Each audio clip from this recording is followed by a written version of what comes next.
마태복음 18장 32절로 34절 말씀입니다.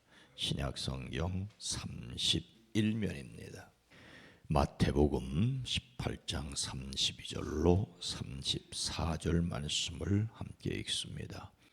이에 주인이 그를 불러다가 말하되 악한 종아, 내가 빌기에 내가 내 빚을 전부 탕감하여 주었거늘 내가 너를 불쌍히 여김과 같이 너도 내 동료를 불쌍히 여김이 마땅하지 아니하냐 하고 주인이 노하여 그 빚을 다 갚도록 그를 옥졸들에게 넘기니라. 아멘. 오늘도 예수 그리스도의 이름으로 행복하시기를 축복합니다. 그리스도인이 다른 사람이 자기에게 잘못했을 때 어떻게 다루어야 할지를 예수님께서는 단계적으로 말씀하셨습니다. 첫 번째 단계는 그 사람에게 직접 말하는 것이지요. 내 형제가 너에게 죄를 짓거든 가서 단둘이 있는 자리에서 그에게 충고하여라. 그가 너의 말을 들으면 너는 그 형제를 얻은 것이다. 두 번째 단계는 몇 사람이 가서 함께 권하는 것입니다. 혼자 가서 말하였는데 듣지 않거든 한두 사람을 더 데리고 가라. 그가 하는 모든 말을 두세 증인의 입을 빌어서 확정 지으려는 것이다. 그래도 듣지 않으면 세 번째 단계로 교회에게 말하라. 교회의 말조차 듣지 않거든 그를 이방 사람이나 세리와 같이 여겨라. 이 말씀 끝에 베드로가 예수님께 말씀을 드리죠. 주님, 내 형제가 나에게 자꾸 죄를 지으면 내가 몇 번이나 용서해 주어야 합니까? 7번까지 하여야 합니까? 7번까지 하여야 합니까? 유대인들은 3번까지 용서하고 그래야 허물이 없다고 여겼습니다. 베드로가 7번 용서하겠다는 것은 참으로 대단한 일이죠. 그런데 예수님께서 이렇게 말씀하십니다. 7번만이 아니라 7번을 70번을 7번이라도 70번을 7번이라도 해라. 이것은 70 곱하기 7로 490번을 말하는 것이 아니라 끊임없는 용서를 말씀하시죠. 사람이 어떻게 그렇게 할 수 있겠습니까? 그래서 한 비유를 말씀하십니다. 그러므로 하늘나라는 마치 자기 종들과 셈을 가리려고 하는 어떤 왕과 같다. 왕이 셈을 가리기 위하여 10,000달란트 빚진 종 하나가 왕 앞에 끌려왔다.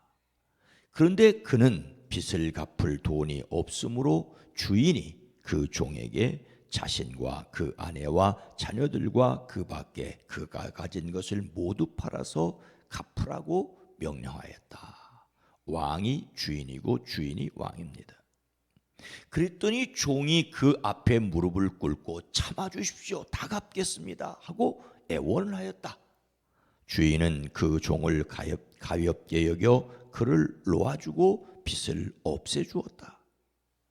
그러나 그 종은 나가서 자기에게 100데나리온 빚진 동료 하나를 만나자 붙들어 멱살을 잡고 말하기를 내게 빚진 것을 갚아라 하였다. 그 동료는 엎드려 간청하였다. 참아주게 내가 갚겠네. 그러나 그는 들어주려 하지 않고 가서 그 동료를 감옥에 집어넣고 빚진 돈을 갚을 때까지 갇혀 있게 하였다. 다른 종들이 이 광경을 보고 매우 딱하게 여겨 가서 주인에게 그 일을 다 일렀다. 10,000달란트 빚진 종이 무릎 꿇고 애원할 때 주인은 그를 가엾게 여겨 어떻게 하였습니까? 이에 주인이 그를 불러다가 말하되 악한 종아, 내가 빌기에 내가 내 빚을 전부 탕감하여 주었거늘. 오래전 교회 학교에서 달란트 잔치를 하는 것을 보았습니다.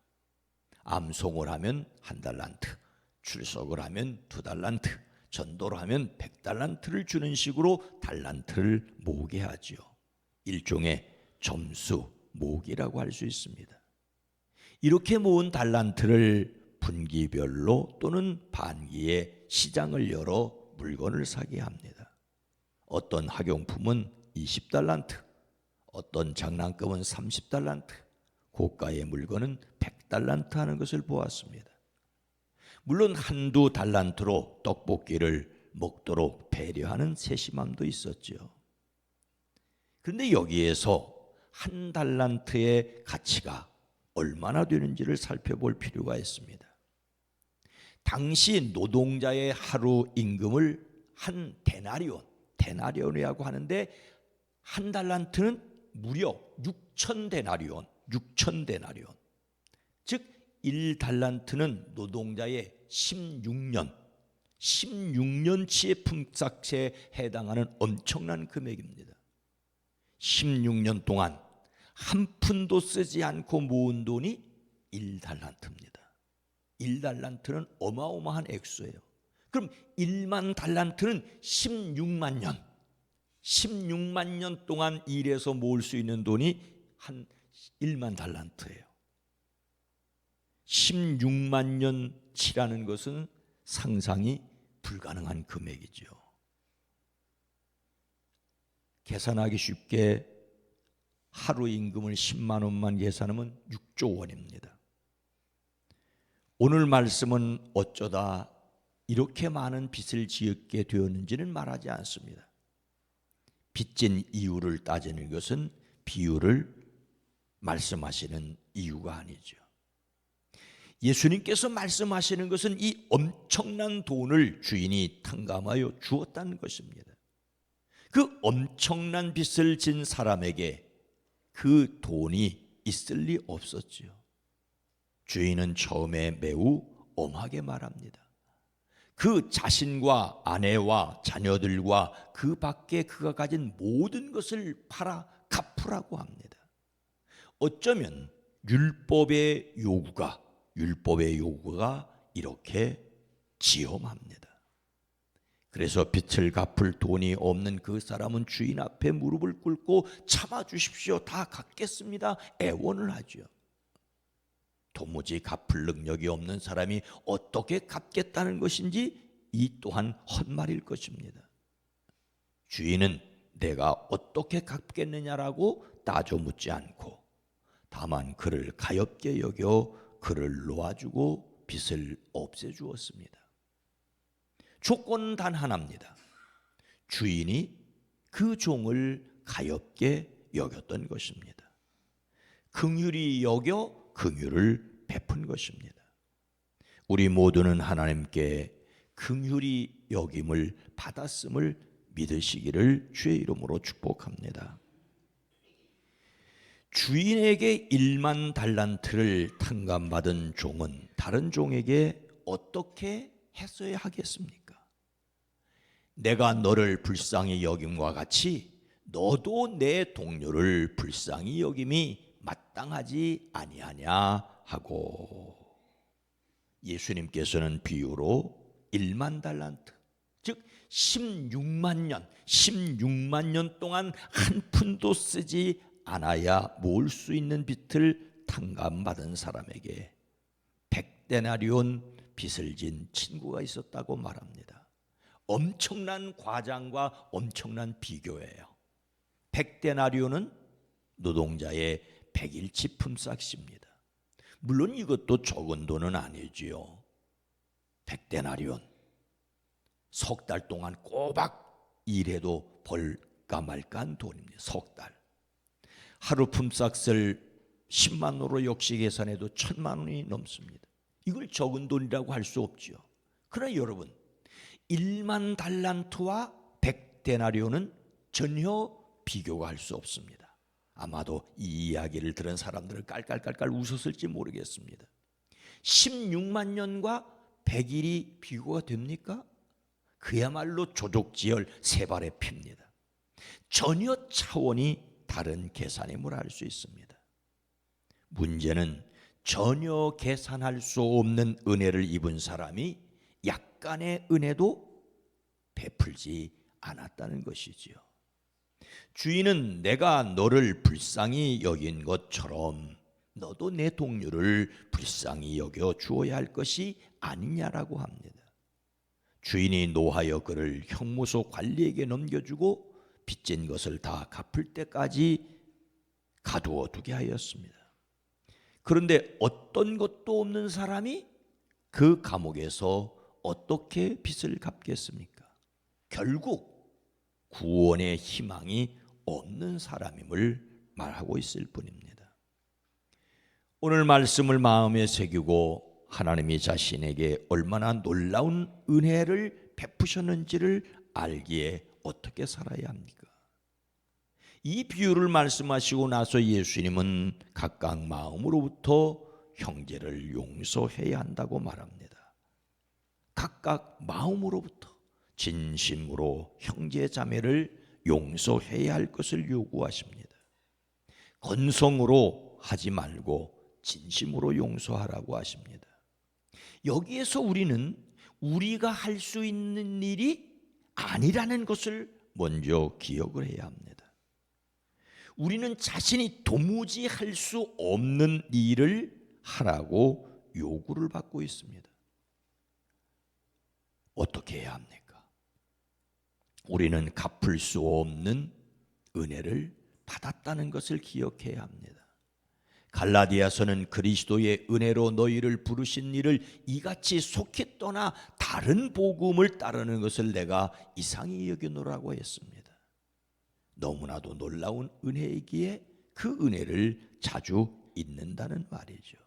에베소서는 너희는 그 은혜에 의하여 믿음으로 말미암아 구원을 받았으니 이것은 너희에게서 난 것이 아니요 하나님의 선물이라고 말씀하고 있습니다.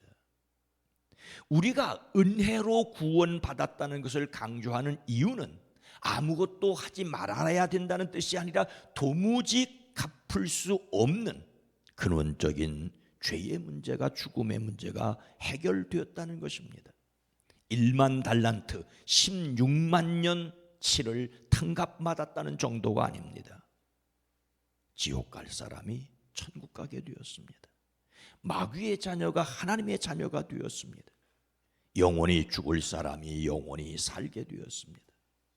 우리가 은혜 받은 자라는 사실을 기억해야 합니다. 우리의 마음이 굳어지지 않도록 하나님의 은혜와 사랑에 굳게 서야 합니다. 마음이 굳어지는 것을 깨닫는 것이 은혜고 빨리 회개할 수 있는 것이 은혜입니다.